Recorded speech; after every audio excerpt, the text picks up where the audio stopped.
ज्ञानेश्वर वाकडे खून प्रकरण बीड जिल्ह्याच्या नाही तर महाराष्ट्राच्या पटलावर चांगलंच गाजलं.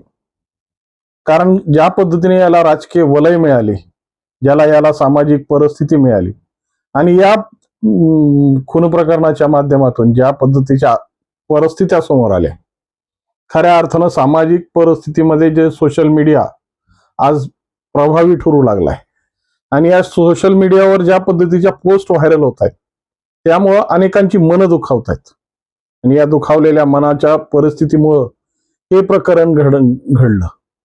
परंतु हे जरी प्रकरण घडलं असेल तरी या प्रकरणाच्या माध्यमातून राजकीय शिकारीची एक भूमिका मांडण्यात आली आणि हे राजकीय शिकारीची भूमिका नेहमी या बीड जिल्ह्याच्या नशिबी मांडलेली आहे. कारण या सगळ्या प्रकरणाची काही ना काहीतरी सूत्र धनंजय मुंडेशी जोडण्याचा प्रयत्न केला जातो. तसाही प्रयत्न याही प्रकरणात करण्यात आला.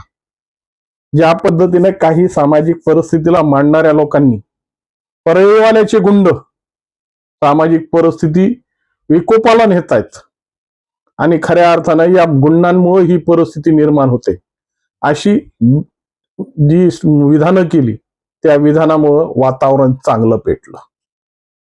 वास्तविक स्वरूपात या सगळ्या प्रकरणात काही संबंध होता का आणि या संबंधाचा काय परिणाम सामाजिक प्रकल्प या प्रकरणावर झालाय, याच विश्लेषण करण्यासाठी मी आज तुमच्या समोर आहे. नमस्कार मित्रांनो, मी राजेश दुबे. मंथन मध्ये आपलं स्वागत आहे. म्हणतात ना, एखादं प्रकरण होऊन जातं परंतु त्याच्या झळा कुठपर्यंत पोहोचतील याची कल्पना ही कुणी करू शकत नाही. आणि अशाच पद्धतीचं एक प्रकरण झालं ते ज्ञानेश्वर वाकडे. ज्ञानेश्वर वाकडे हा तरुण आणि त्याच्या संदर्भातून किंवा ज्या पद्धतीने सोशल मीडियावर पोस्ट व्हायरल झाली आणि त्या व्हायरल पोस्टची जी तडक या किरकोळ वादाचा एक मोठा गंभीर गुन्ह्यात रूपांतर झालं. परंतु वास्तविक स्वरूपात ज्या पद्धतीनं आज बीड मधली तरुण ज्या पद्धतीनं या वेब सिरीज किंवा क्राईम पिक्चरचा जो एक पाडा गिरवतायत ना, आजपर्यंत जेवढ्या परिस्थित्या पाहण्यात आल्या आणि जेवढी प्रकरणं झाली याच्यात हुबेहूब त्या वेब सिरीजचं किंवा या क्राईम सिनेमांचा इफेक्ट आम्हाला स्पष्ट जाणवतोय. कारण ज्या पद्धतीची माफियागिरी आणि ज्या पद्धतीची दहशतगिरी वापरण्यासाठी हे जे प्रकार केले जातात किंवा त्यांची जी पुनरावृत्ती प्रत्येक ठिकाणी होते, ती पुनरावृत्तीच्या घटनेतून या वेब सिरीज खऱ्या अर्थानं सामाजिक परिस्थितीला विळखा घालताय की काय, असाच प्रश्न तयार होतो. जरी या पद्धतीनं जरी ही वेब सिरीज सामाजिक परिस्थितीला विळखा घालत असतील, पण ह्याचे परिणाम मात्र राजकीय परिस्थितीवर चांगलेच भाजले जातात. आता या प्रकरणातला जो प्रकार होता तो सोशल मीडियाच्या झालेल्या पोस्टमुळे किंवा किरकोळ वादामुळे हे प्रकरण घडलं. पण ह्याच्या झळा डायरेक्ट धनंजय मुंडेपर्यंत पोहोचवण्याचा प्रयत्न केला. कारण घाटनांदूरचे जे सरपंच आहेत महेश घाटे हे धनंजय मुंडे आणि पंकजा मुंडे यांचे कट्टर समर्थक आहेत.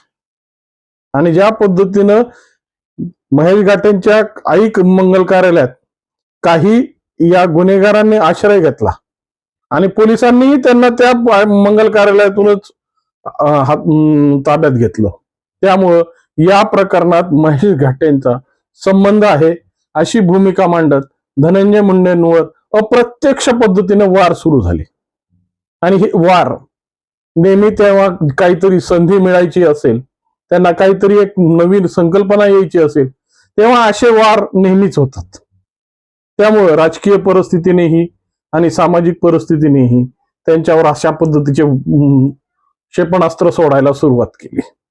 पण वास्तविक स्वरूपात ज्या ठिकाणी जेव्हा या सगळ्या परिस्थितीचा आढावा घेण्यात आला आणि पोलिसांकडून ज्या पद्धतीचा तपास या प्रकरणात झाला, या प्रकरणातून महेश घाटे हे पूर्णपणे निर्दोष मुक्त झाले. पोलिसांनी त्यांना निर्दोष मुक्ततेची क्लीन चिट दिली आणि हे क्लीन चिट दिल्यानंतर सामाजिक परिस्थितीवर जे परिणाम झालेत ना, खऱ्या अर्थानं ज्यांनी आरोप या पद्धतीने करण्याचा प्रयत्न केला किंवा परिस्थिती तापवण्याचा प्रयत्न केला, ते आज तोंडावर पडलेत. खऱ्या अर्थानं या परिस्थितीशी आणि धनंजय मुंडेंशी का स्पर्धा केली जाते, का जोडलं जातं या प्रकरणाशी?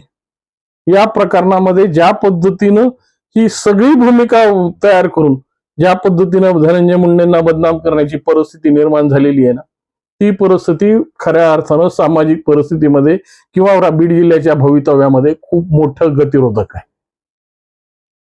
कारण ज्या ठिकाणी काही शिजलं नसताना, ज्या ठिकाणी काही घडलं नसताना सुद्धा त्या परिस्थितीशी त्या माणसाचा संबंध जोडणं. आता महेश घाटे हे या आई मंगल कार्यालयाचे मालक म्हणून त्यांचा या प्रकरणाशी संबंध लावणं. आता या मंगल कार्यालयात ज्या पद्धतीच्या व्यवस्था करण्यात आल्यात, तिथं कुणीतरी एक रक्षक असेल, गार्ड असेल किंवा तिथला मॅनेजर असेल, आणि मॅनेजरचा त्या मुलांचा संबंध जर एकमेकांच्या मैत्रीचा असेल आणि त्या परिस्थितीत त्यांनी तिथं दिलं, तर त्याच्यात महेश घाटेंचा काय संबंध? पण संबंध जोडण्यात आमच्याकडे आता पटाईतता सुरू झाली. ज्या पद्धतीने या सगळ्या प्रक्रिया धनंजय मुंडेंच्या राजकीय भवितव्यावर कशा पद्धतीने पाणी फिरवता येतं, कशा पद्धतीने या प्रकरणाचा संबंध जोडून कशा पद्धतीनं धनंजय मुंडेंच्या वलयामधले असलेले सगळेच गुंड आहेत. कारण की ज्या पद्धतीनं आता पट्टी वडगाव किंवा घाटनांदूर हे पाहिलं तर धनंजय मुंडेंचं मतदारसंघ, अनेक प्रक्रिया आणि अनेक प्रकल्प धनंजय मुंडेंनी या ठिकाणी राबवण्यात आलेत. आणि ज्या मतदारसंघ असल्यामुळे प्रत्येक कार्यकर्ता हा त्यांच्याशी जोडलेला. परंतु वाल्मिक कराड आणि धनंजय मुंडे यांच्या सोबत महेश घाटेंचे फोटो असल्याची भूमिका घेत त्यांच्यावर लावलेले हे आरोप वास्तविक स्वरूपात आता घाटनांदूरचे सरपंच महेश घाटे असल्यामुळं आणि ज्या पद्धतीच्या भूमिका महेश घाटे हे राजकीय समीकरणात किंवा परिसरामध्ये वावरताना ज्या पद्धतीच्या आपल्या आमदाराशी आपली जवळीकता ही दाखवण्याचा प्रयत्न प्रत्येक आमदाराचा, प्रत्येक सरपंचाचा असतो. आणि सरपंच आपल्या निधीला किंवा आपल्या गावाच्या विकासाला या आमदाराच्या मदतीनंच फुलवत असतो. मग जर महेश घाटे आणि धनंजय मुंडे यांचे जर फोटो असतील तर या फोटोवरून असा कयास लावणं, अशा पद्धतीची आरोप करणं कुठपर्यंत योग्य आहे ते जनतेने आता स्वतःच्या विवेकाला तपासलं पाहिजे. कारण की या परिस्थितीमध्ये नेहमी अशा पद्धतीच्या वावड्या उठून, अशा पद्धतीच्या गुंतागुंती करून ज्या पद्धतीने ही परिस्थिती तापवली जाते, परिस्थिती तापवण्यासाठी फक्त एक विधान महत्वाचं असतं, पण त्या विधानाचे परिणाम मात्र त्या परिस्थितीवर कशा पद्धतीनं आरूढ होतात आणि त्या परिस्थितीला कशा पद्धतीनं ती परिस्थिती सामाजिक परिस्थितीसाठी विघातक होते, याची अनेक उदाहरणं आम्हाला मिळत गेलेली. त्यामुळे धनंजय मुंडेंनी संतापाने सांगितलं की काही घटना घडली की बिल माझ्या नावानेच फाडा. म्हणजे याचा अर्थ असा झाला की कुठलीही घटना असो त्याच्यात प्रत्यक्षरित्या धनंजय मुंडेंचं इन्व्हॉल्वमेंट आहे असंच विधानं समोर येतात. मग या विधानांची जर खऱ्या अर्थाने या घटनेची जर खरी परिस्थिती पाहिली, मग या सगळ्या प्रकरणात जर खऱ्या अर्थानं आजपर्यंत 22-23 प्रकरणं या बीड जिल्ह्यात झाली, त्या प्रकरणांमध्ये प्रत्येक ठिकाणी ज्या पद्धतीची विधानं झाली, खऱ्या अर्थानं त्या ढाका हे ज्या पद्धतीनं यश ढाका हे प्रकरण ज्या पद्धतीने घडलं त्या ठिकाणी ही मंडळी का पुढं नाही आली. ज्या पद्धतीनं ते आनंदे महाराज गेवराईमध्ये जीव जाऊस्तर मारलं, शरीरावर इतक्या जखमा होत्या की त्या जखमा पाहिल्यानंतर सुद्धा माणसाचे डोळे हे लावतील, पण तरीही या प्रकरणात सुद्धा कुणालाही सूद घेता नाही आली. कारण की ते प्रकरण यांच्या वलयातलं नव्हतं ना. आणि हे प्रकरण जर वलयातली नसतील तर हे यांची विधानं त्याच्यासाठी निघत नाही किंवा त्याच्यासाठी न्याय मागण्यासाठी ते पुढे येत नाही. मग कुठं पाहिजे ज्या ठिकाणी आपल्या आपल्या परिस्थितीनुसार आपल्या परिस्थितीत शकता येते. मग अशा परिस्थितीमध्ये जर राजकीय भूमिका आणि सामाजिक भूमिका अडकली असेल तर परिस्थिती कशा पद्धतीने हाताबाहेर जाणार नाही. आणि असे प्रकार का घडणार नाहीत? कारण की संरक्षण मिळतं, परिस्थितीला व्यापक अशा परिस्थितीची भूमिका मिळते. आणि मग या सगळ्या प्रकरणाची जर अशा पद्धतीने जुळवाजुळव करून आपली भाकरी शेकण्याचा प्रयत्न केला जातो ना, तीच खऱ्या अर्थानं या सामाजिक परिस्थितीची खरं दुर्भाग्य आहे. आज खऱ्या अर्थानं ज्या परिस्थितीत ज्या प्रतिनिधित्वाकडून हे अशा पद्धतीचे विधान येतात, ते विधान खऱ्या अर्थानं समाजात कशा पद्धतीनं पोषित करावे आणि समाजावर त्याचा काय परिणाम पडणार आहे याची थोडी तरी सूद घ्यावी. कारण की या परिस्थितीशी जोडणारे अनेक विधानं आजपर्यंत होत आलेली आहेत, परंतु ती घटनेच्या परिस्थितीनुसार ती साधतही गेली. परंतु हे सदरील प्रकरण ज्या पद्धतीने या महेश घाटेंवर ज्या पद्धतीचे आरोप करण्यात आले आणि या प्रक्रियेमध्ये महेश घाटेंना पूर्णपणे अडकवण्याचा प्रयत्न करण्यात आला, पण शेवटी तपासाच्या भूमिकेत असेल, ज्या पद्धतीचे साक्षी पुरावे आणि ज्या पद्धतीच्या भूमिका महेश घाटेंच्या संदर्भात निघाल्या नाहीत, त्यामुळे अंबाजोगाई ग्रामीण पोलीस स्टेशननं त्यांना या खटल्यातून क्लीन चिट दिली आणि ही क्लीन चिट दिल्यामुळं खऱ्या अर्थानं आता महेश घाटेंचा याच संबंध नाही तर धनंजय मुंडेंचा संबंध कसा. मग अशा प्रक्रिया, अशा वावड्या उठून जी राजकीय भवितव्य मारली जातात, ज्या पद्धतीने राजकीय